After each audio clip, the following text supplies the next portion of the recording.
अमेरिकी गुप्तचर agency CIA ले धेरै काउन्टर टेररिस्ट मिसनहरू सार्वजनिक गरेका छन्। तीमध्येको एउटा क्लासिक केस जसमा CIA ले नक्कली कागजात, फ्रड, धोका, छलकपटको सञ्जाल बनाएर आफ्नो 6 जना नागरिक जो इरानमा बन्धक हुनबाट बचाएर उनीहरूलाई सकुशल आफ्नो देश फिर्ता ल्याएका थिए। इयर 1997 मा सो एजेन्सीको 50औं वार्षिक उत्सव समारोहको मौकामा उनीहरूले यो मिसन कसरी सक्सेस बनाए भनेर जनताहरूमाझ खुलाएका थिए। इयर 1979 भन्दा अगाडि इरानमा राज गर्दै आएका इरानका राजा, जसलाई शाह अफ इरान पनि भनिन्छ, उनलाई अमेरिकाको लामो समयदेखि समर्थन थियो। तर इयर 1979 मा इरानका रेबल ग्रुपहरूले उनलाई अपदस्थ गराउँछ। शाही शासनको अन्त्य गरिन्छ इरानमा र इरानका राजालाई अमेरिकाले शरण दिन्छ। उनको क्यान्सरको उपचारको लागि अमेरिकामा भर्ना गरिन्छ र नयाँ इरानी शासकले आफ्नो गोप्य प्रहरीहरू मार्फत अमेरिकामा शरण लिन पुगेका इरानी राजालाई उनले आफ्नो शासनकालमा इरानीहरू विरुद्ध गएको भन्ने आरोपमा मुद्दा चलाउनका लागि उनलाई अमेरिकाबाट फिर्ता ल्याउन माग गरिन्छ। तर यो माग अमेरिकाले अस्वीकार गर्छ र इरानी अधिकारीहरूले अमेरिकाको यो कदमको विरोध गर्न थाल्छ।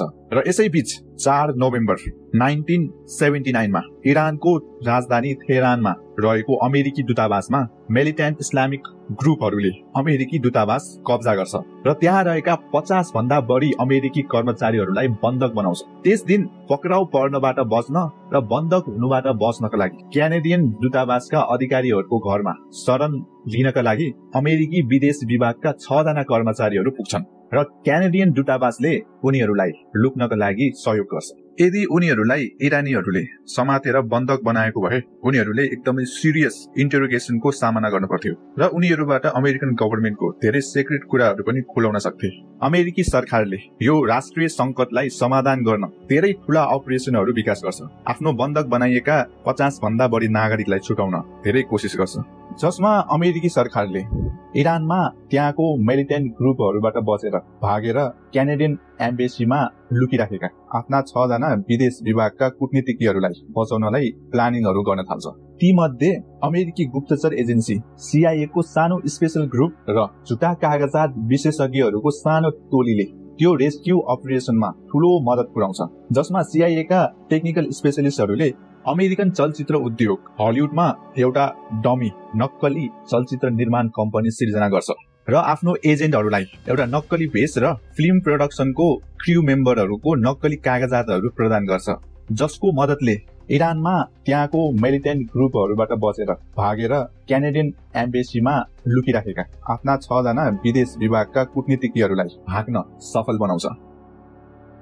6 जना अमेरिकीहरूको उद्धार कार्य एकदमै चुनौतीपूर्ण थियो। उनीहरू एम्बेसीका सामान्य अफिसियल्सहरू मात्रै थिए। उनीहरूसँग कुनै पनि इन्टेलिजेन्स ब्याकग्राउन्ड थिएन, यानि कि गुप्तचर सम्बन्धी पृष्ठभूमि थिएन। सिक्रेट सर्भिसहरूले कसरी काम गर्छ यसको कुनै आइडिया थिएन। यो योजना सफल पार्न अमेरिकन र क्यानेडियन गभर्नमेन्टहरू बीच व्यापक कोअर्डिनेसनको जरुरी थियो। यदि यो मिसन सक्सेस हुन नसकेमा रेस्क्यू गर्न खोजिएका ती बन्धकहरूको सुरक्षामा जोखिम हुने थियो र त्यति मात्र नभएर अमेरिका र क्यानाडालाई विश्वव्यापी रूपमा लज्जित पार्ने ठूलो जोखिम पनि थियो। र अझ महत्वपूर्ण समस्यामा इरानको कडा इमिग्रेसन कन्ट्रोललाई पार गरेर त्यहाँको इमिग्रेसन अफिसरहरूलाई विश्वास दिन बनाइएको नक्कली कागजातहरूलाई सक्कली देखाउनका लागि बनाइएको कभर स्टोरीहरूलाई एउटा विश्वसनीय रूप दिनु पनि ठूलो समस्या थियो।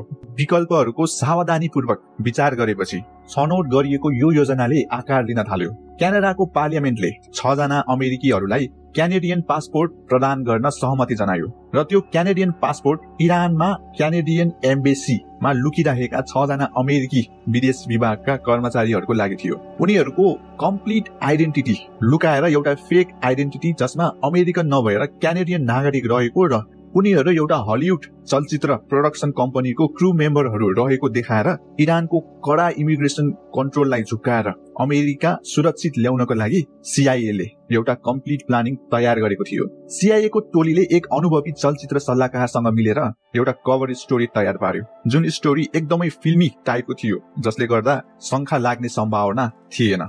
CIA को टोलीले स्टुडियो 6 प्रोडक्सन नामको एउटा डमी चलचित्र निर्माण कम्पनी स्थापना गर्यो, जसको कार्यालय ओल्ड कोलम्बिया स्टुडियोमा राखियो। यो नयाँ कम्पनीले आफ्नो नयाँ चलचित्रको नाम आर्गो राखेका थिए र यही चलचित्रको छायाङ्कनको लागि इरानको विभिन्न लोकेसनहरूको अवलोकन गर्न क्यानेडियन नागरिकको नक्कली भेषमा हलिउड चलचित्रको नक्कली क्र्यू मेम्बर बनेर CIA का एजेन्ट र इरानमा बन्धक हुनुबाट बचेर लुकिराखेका 6 जना अमेरिकी कूटनीतिज्ञहरू तयार थिए।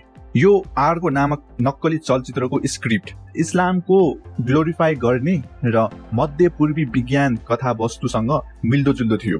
यसै कारणले यस चलचित्रको छायाङ्कन इरानमा गर्ने बहाना बनाउन सजिलो पर्यो। यो चलचित्रको कथा लेखा जानाजानी जटिल र बुझ्न गाह्रो बनाइएको थियो र विज्ञापनहरूमा यो चलचित्र टेरेसा ह्यारिसद्वारा लेखिएको कमिक हो भनेर पनि प्रचार गरिएको थियो र धेरै आर्टिकलहरूमा र म्यागजिनहरूमा यसको एडभर्टाइजहरू पनि गराइएको थियो। यो सबै प्री प्लानिङहरू इरानको इमिग्रेसन अफिसरलाई प्रुफको लागि उनीहरूलाई विश्वास दिलाउनका लागि गरिएको थियो। त्यस बेलाको अमेरिकी राष्ट्रपति जिमी कार्टरले यो रेस्क्यू अपरेसनलाई एप्रुभ गरे। CIA टोलीले नयाँ नामाकरण गरिएको फिल्म निर्माण टोलीको लागि नक्कली कागजातहरू र भेष तयार गरेर प्याकेजहरू इरानको राजधानीमा रहेको क्यानेडियन एम्बेसीमा कूटनीतिक शैली मार्फत पठाउने व्यवस्था गर्छ।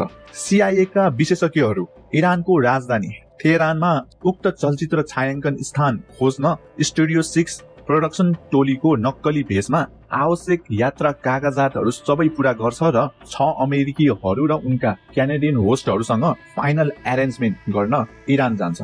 CIA का केही कर्मचारीहरू आफ्नो फिल्म प्रोडक्सनको नक्कली भेष लिएर इरान पुगेपछि इरानमा रहेका क्यानेडियन एम्बेसीमा लुकिरहेका 6 अमेरिकी विदेश विभागका कर्मचारीहरूलाई फिल्म प्रोडक्सनको नक्कली भेष र क्यानेडियन नागरिक बनाएर इरानमा फिल्म छायाङ्कन गर्नको लागि केही लोकेसनहरूमा पुग्छ। यो सबै उनीहरूले रियलिस्टिक देखाउनका लागि गरिराखेका थिए।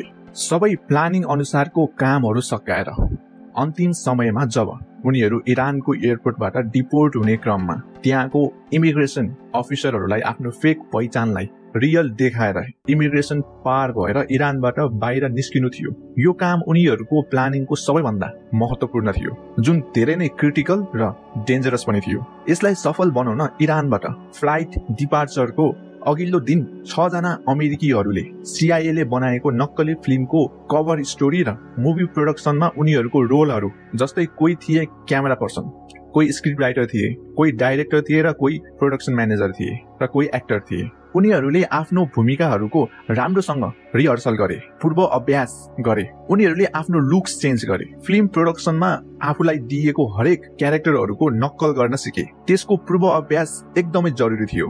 एउटा सानो मिस्टेकले पनि इरानको इमिग्रेसनमा उनीहरू प्रति शंका जान सक्ने सम्भावना धेरै थियो। उनीहरूले आफ्नो ड्रेस कोड पनि चेन्ज गरे। एउटा अफिसको फर्मल ड्रेस कोडमा बस्ने व्यक्तिहरूलाई त्यो बेलाको हलिउड स्टाइलको फ्लेयर टाइट्स ट्राउजर सहितको भेष र वार्ड्रोबहरू लगाउन दिइयो। अगाडि बटम खोलिएको सिल्कको सर्ट, छातीमाथि सुनको चेन र एकजना पुरुषको लागि पदक समातेर राखिएको थियो। सम्पूर्ण तयारीका साथ आफ्नो फ्लाइटको दिन उनीहरू इरानको एयरपोर्टमा पुग्छन्।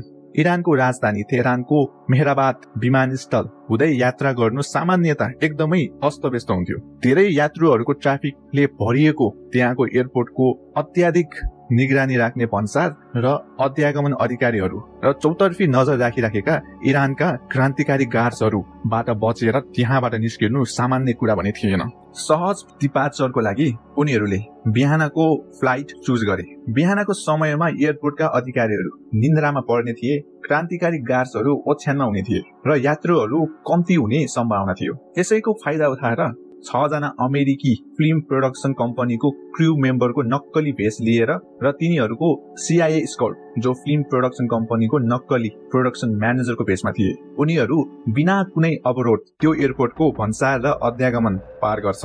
तर केही आन्तरिक समस्याको कारणले फ्लाइट केही घण्टा ढिलो भएको थियो। यो समयमा ती 6 अमेरिकी र CIA का स्कॉटहरू धेरै आत्तिएका थिए, तनावमा थिए। तर केही घण्टामै त्यो फ्लाइट एउटा नक्कली चलचित्रको क्र्यू मेम्बर सहित हावामा उड्यो र युरोपेली शहर ज्युरिक तर्फ लाग्यो।